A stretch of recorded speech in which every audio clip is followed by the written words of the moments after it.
Hello दोस्तों, मेरा नाम है शिवम। आज मैं आपके लिए फिर से लेकर आया हूं एक नया वीडियो, नए सीपीयू शेड्यूलिंग एल्गोरिदम के साथ, जिसका नाम है राउंड रॉबिन। राउंड रॉबिन और FCF, that is first come first serve, ये दोनों ही भी एल्गोरिदम सेम है, बट उनमें एक ही डिफरेंस है, that is called as a quantum time. So ये क्वांटम टाइम क्या है? The quantum time is a time fix by operating system that give to the any kind of a process for their execution, whatever their work it is. Okay, उनका work कुछ भी हो, बस time मतलब उनका work कुछ भी हो, लेकिन उनको टाइम मिलेगा, क्वांटम टाइम, हर एक प्रोसेस को बाय एफसीएफएस फॉर्मेट, ओके। तो चलो, राउंड रॉबिन कैसे वर्क करता है हम देखेंगे। CPU always start at 0, okay.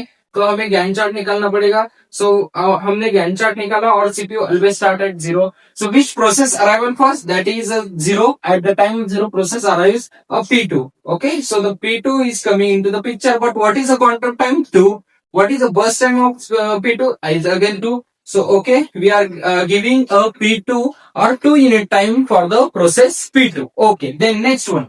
Then next one who come? P1. Okay, P1 comes. But but how many work have P1? That is 5, but P1 have 5 work, or P1 has a 5 work, but quantum time is only 2, so we are allowing only 2 unit of time for the P1, so it will become a 4 here, and now the out of 5 the 3 are remaining here. Okay, now the next one is who will arrive, that is P4. Okay, P4 having the time of 6, but P4 having time of 6, out of 6 we are only giving a 2 unit of time here, so it will become a 6 here and it will become a 4 here. Okay, then next who will last is a P3. Okay, P3 having a time of 3, out of that 2 we assign, 1 is remaining, or 6 plus 8 2, that is P3. Again, when we completed with the all process, हमने अगर complete किया है सब process,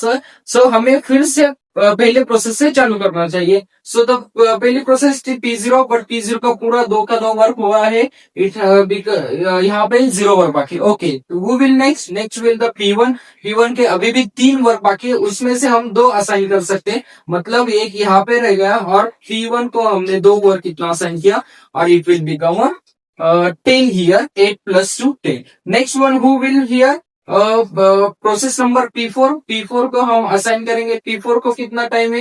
4 है, 4 से 2 assign कर दिया, 2 रहेंगे, so it will become 12 here. Next कौन सी प्रोसेस आएगी? P3 आएगी। P3 का अभी देखो, P3 का अभी एक ही काम बाकी है, बट क्वांटम टाइम 2 है, तो हम एक का काम उसे भी दे सकते हैं। सो P3 is become 13 here, 12 plus this one 13 here, and P3 again finish here. Next कौन आएगा फिर प्रोसेस में? अगेन P2 फिनिश कर गया है, P1 का एक बाकी है, सो द P1 नेक्स्ट आएगा, P1 आएगा, और आपका यहाँ पे हो जाएगा 14। सो द नेक्स्ट कौन आएगा यहाँ पे? लास्ट वन P4 आएगा, only P4 remaining, only P4 has remaining their work, so the P4 coming here with the work of 16 here. Okay, means the total 16 unit of time a CPU is working to complete this kind of process. Now, what we have to find now? So we have to find a turnaround time and a waiting time for each and every process.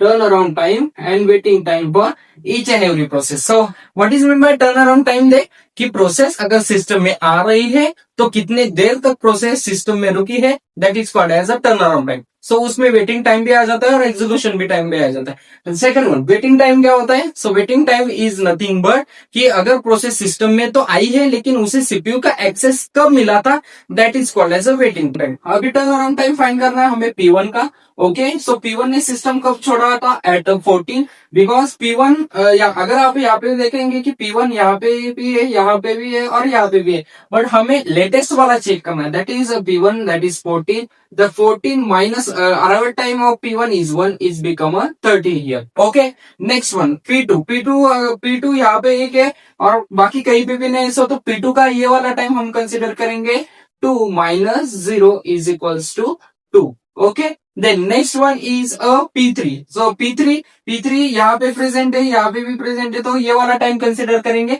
Right hand side वाला time process को छोड़ने वाला time होता है, और left hand वाला जो time होता है वो process getting off CPU time होता है. Okay, so the 13 minus arrival time is 3, it will become a 10 here. Okay, next P4. What is P4?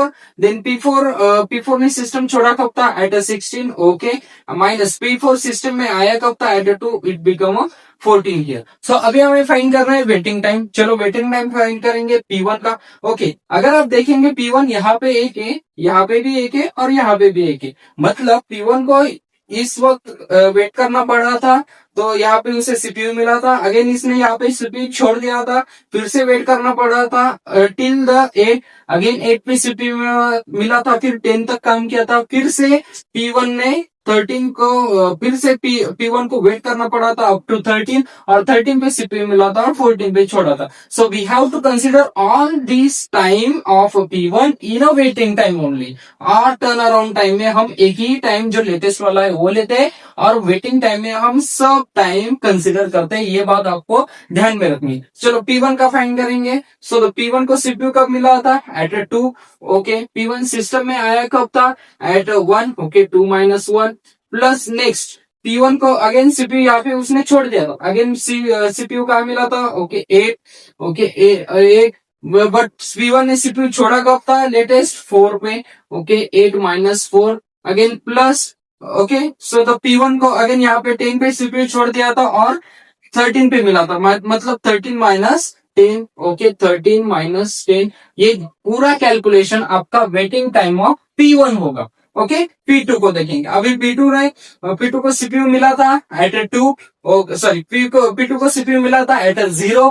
Okay, but आया भी था एट 0. इसका पूरा टाइम 0 आएगा, क्योंकि P2 बाद में कहीं पे भी नहीं आया. Okay, third one P3. Okay, P3 यहाँ पे एक है और यहाँ पे एक है. चलो P3 को सीपीयू कब मिला था? एट 6. ओके 6 माइनस सिस्टम में आया कब था CPU P3? At 3. Okay, plus again उसे 8 पे सीपीयू छोड़ दिया था, और बाद में उसे फिर से 12 पे मिला था, मतलब 12 माइनस 8, ये पूरा वेटिंग टाइम जाएगा P3 का. सो 12 माइनस 8. ओके, और बाद में नहीं है. चलो नेक्स्ट P4 का फाइंड करेंगे. P4 यहाँ पे एक है, सेकंड यहाँ पे, थर्ड यहाँ पे. ओके, P4 को सबसे पहले सीपीयू मिला था एट 4.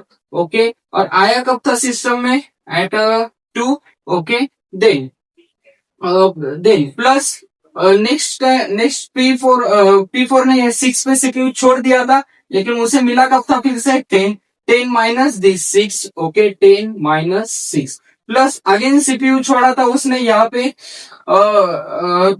अगेन P4 12 पे सीपीयू छोड़ा था, और मिला कब था उसे? 14 पे. So the 14 minus 12. सो इस कैलकुलेशन से आपको वेटिंग टाइम ऑफ P4 मिलेगा. और आपको पता है एवरेज टर्न अराउंड टाइम हम फाइंड करते हैं कि इन सब की addition divided by number of process, that is 13 plus 2 plus 10 plus 14 divided by number of process 4. और एवरेज वेटिंग टाइम हम कैसे कैलकुलेट करेंगे? इन सब की addition divide by number of process. ये कितना आ जाएगा? 1 plus 4 5 plus 3 8. Okay, 8 plus this 0 plus 3 plus 4 7, और plus 2 plus 4 6 6 plus 6 plus 2 8. Okay, और divided by number of. Okay, so ये दोनों आंसर निकालने के बाद आपको एवरेज टर्न अराउंड टाइम भी मिल जाएगा और एवरेज वेटिंग टाइम भी मिल जाएगा.